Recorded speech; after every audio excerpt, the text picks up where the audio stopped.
All right. All right. Well, I'd like to thank you for leaving crazy person out of the description. So I thought, I was trying to think, what is the most useful thing that I could, what could I say that could actually be helpful or useful to you in the future? And I thought I'd perhaps tell the story of how I sort of came to be here. How did some of these things happen? And maybe there's some lessons there, because I often find myself wondering, how did this happen? So when I was young, I didn't really know what I was going to do when I got older. People kept asking me, but then eventually I thought that the idea of inventing things would be really cool. And the reason I thought that was because I read a quote from Arthur C. Clarke, which said that a sufficiently advanced technology is indistinguishable from magic, and that's really true. If you go back, say 300 years, the things that we take for granted today would be you'd be burned at the stake for. Being able to fly, that's crazy. Being able to see over long distances, being able to communicate, having effectively with the internet a group mind of sorts, and having access to all the world's information instantly from almost anywhere on the earth. This is stuff that really would be magic, or would be considered magic in times past. In fact, I think it actually goes beyond that, because there are many things that we take for granted today that weren't even imagined in times past. They weren't even in the realm of magic. So it actually goes beyond that. So I thought, well, if I can do some of those things, basically if I can advance technology, then that's like magic, and that would be really cool. And I also had sort of a slight existential crisis, because I was trying to figure out what does it all mean? Like, what's the purpose of things? And I came to the conclusion that if we can advance the knowledge of the world, if we can do things that expand the scope and scale of consciousness, then we're better able to ask the right questions and become more enlightened, and that's really the only way forward. So I studied physics and business, because I figured in order to do a lot of these things, you need to know how the universe works, and you need to know how the economy works. And you also need to be able to bring a lot of people together to work with you to create something, because it's very difficult to do something as an individual if it's a significant technology. So I originally came out to California to try to figure out how to improve the energy density of electric vehicles, basically to try to figure out if there was an advanced capacitor that could serve as an alternative to batteries. And that was in '95, and that's also when the internet started to happen. And I thought, well, I can either pursue this technology where success may not be one of the possible outcomes, which is always tricky, or participate in the internet and be part of it. So I decided to drop out. Now, obviously, fortunately, we're past graduation, so I can't be accused of recommending that to you. So did some internet stuff. Did a few things here and there. One of which was PayPal. And I think maybe it's helpful to say one of the things that was important then in the creation of PayPal was kind of how it started, because initially the initial thought with PayPal was to create an agglomeration of financial services, so to have one place where all of your financial services needs would be seamlessly integrated and work smoothly. And then we had like a little feature which was to do email payments. And whenever we'd show the system off to someone, we'd show the hard part, which was the agglomeration of financial services, which was quite difficult to put together. Nobody was interested. Then we'd show people email payments, which was actually quite easy, and everybody was interested. So this is I think it's important to take feedback from your environment. You want to be as closed loop as possible. So we focused on email payments and really try to make that work, and that's what really got things to take off. But if we hadn't responded to what people said, then we probably would not have been successful. So it's important to look for things like that and focus on them when you see them, and you correct your prior assumptions. And then let's get to more. Going from PayPal, I thought, well, what are some of the other problems that are likely to most affect the future of humanity? It really wasn't from the perspective of what's the rank-ordered best way to make money, which is okay, but it was really what I think is going to most affect the future of humanity. So I think the biggest terrestrial problem we've got is sustainable energy, but the production and consumption of energy in a sustainable manner. If we don't solve that this century, we're in deep trouble. And then the other one being the extension of life beyond Earth to make life multiplanetary. So that's the basis for the latter is the basis for SpaceX, and the former is the basis for Tesla and Solar City. And when I started SpaceX, initially I thought that, well, there's no way one could possibly start a rocket company. I wasn't that crazy. But then I thought, well, what is a way to increase NASA's budget? That was actually my initial goal. So I thought, well, if we can do a low-cost mission to Mars, something called Mars Oasis, which would land seeds with seeds in dehydrated nutrient gel, and you hydrate them upon landing, and then you'd have this great sort of money shot of green plants on a red background, and the public tends to respond to precedents and superlatives, and this would be the first life on Mars, the furthest that life's ever traveled, as far as we know. And I thought, well, that would get people really excited, and therefore increase NASA's budget.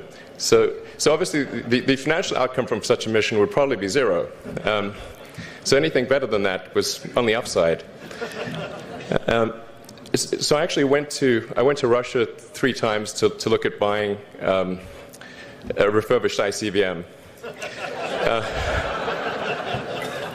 Because that was the best deal. And I can tell you it was very weird going there in late 2001, 2002, going to the Russian rocket forces and saying, I'd like to buy 2 of your biggest rockets, but you can keep the nuke. That's a lot more. And that was 10 years ago, I guess, so they thought I was crazy, but I did have money, so that was okay. And after making several trips to Russia, I came to the conclusion that actually my initial impression was wrong about because my initial thought was, well, that there's not enough will to explore and expand beyond Earth and have a Mars base and that kind of thing. But I came to the conclusion that was wrong. In fact, there's plenty of will, particularly in the United States, because the United States is a nation of explorers, of people who came here from other parts of the world. I think the United States is really a distillation of the spirit of human exploration. So, but if people think it's impossible, then, or it's going to completely break the federal budget, then they're not going to do it. So after my 3rd trip, I said, okay, well, what we really need to do here is try to solve the space transport problem, and started SpaceX. This was against the advice of pretty much everyone I talked to. One friend made me sit down and watch a bunch of videos of rockets blowing up.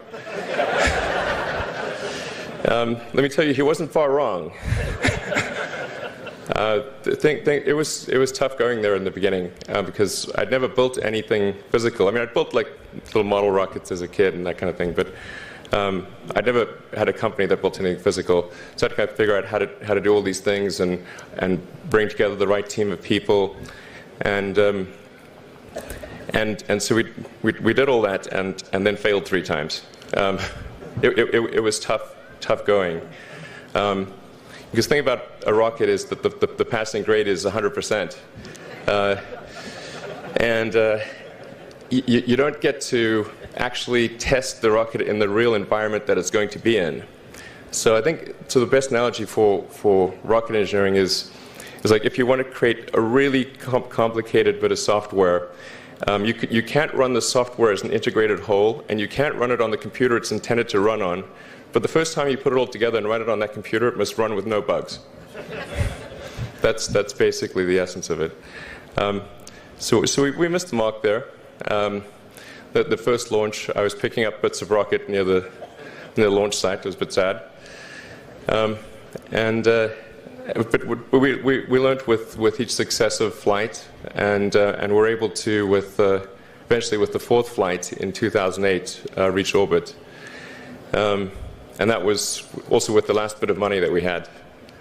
So thank goodness that happened. I think the saying is 4th time's the charm. So we got the Falcon 1 to orbit,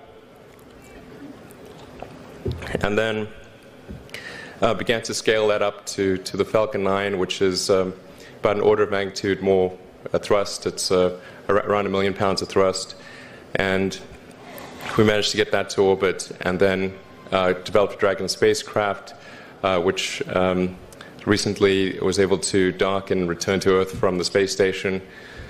That was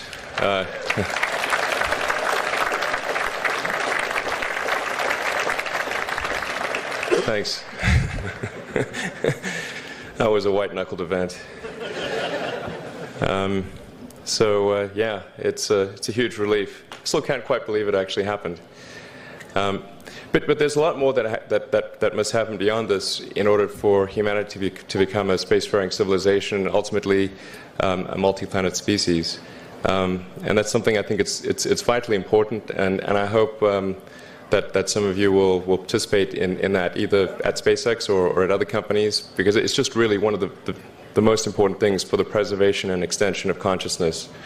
I mean, it's worth noting, as I'm sure people are aware, the Earth has been around for 4 billion years, and civilization, at least in terms of having writing, has been around for 10,000 years, and that's being generous.